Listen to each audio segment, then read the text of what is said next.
How do we manage chronic pain? So our joints are sore, maybe we have some injuries. How do we manage it? Because we still want to lose weight, but these pains are getting in our way. Well, the best way is sleep, stress management, drinking lots of water. We all know those things, but what else? What else? Well, a lot of the times our body can't heal and can't focus on healing that chronic pain because it's busy doing other things that we are putting onto it that we don't need to. One of those is always making your body digest food.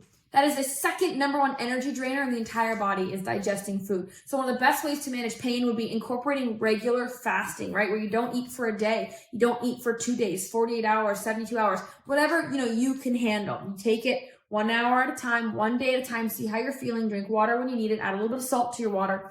But a lot of the time when you do that, when your body can stop digesting food, it can now go to the pain, heal it, and now you've given yourself that kind of fast forward button to healing instead of whatever leftover energy is left goes to the healing. Now it's actually all your energy.